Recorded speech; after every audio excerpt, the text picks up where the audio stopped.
Kuya ninaon ako karon akong tanom mismo koy grabe. Naunsa man akong tanom diri nga.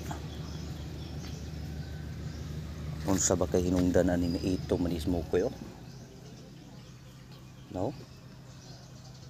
Muning garden ako para sa backyard bas purpose na ito man naunsa man ni si bagyong uwan. May paman si bagyong Tino kay nilakaw man igit-igit eh. Pero ginigi-igit-igitan man bagyong uwan oh. Pati tangad perting ito mah. Ang saluyot, ang lagom.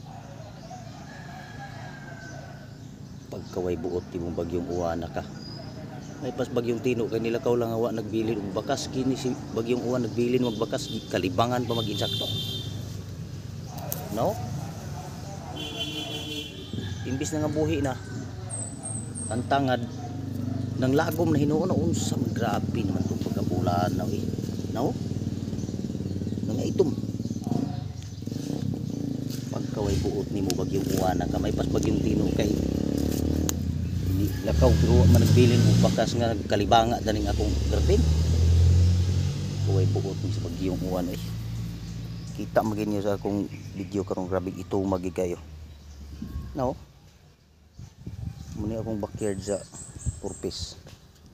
Perti ito magigayo ang uban. No? Nang lagom. Pagkaway buot nimong bagyong uwan ka.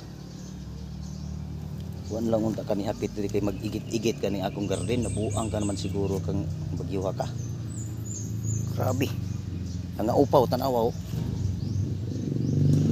Pati bang bagto na bitanong nga saluyot gipanggulayan pa. Baga di kay dagway ng bagyong uwan eh. Ting ituman na kayo tan-awa akong ano. Abot gid diri oh. No? Pagkaluhoy kayo. Pastilan kay bagyong uwan. Wa gi kay buot.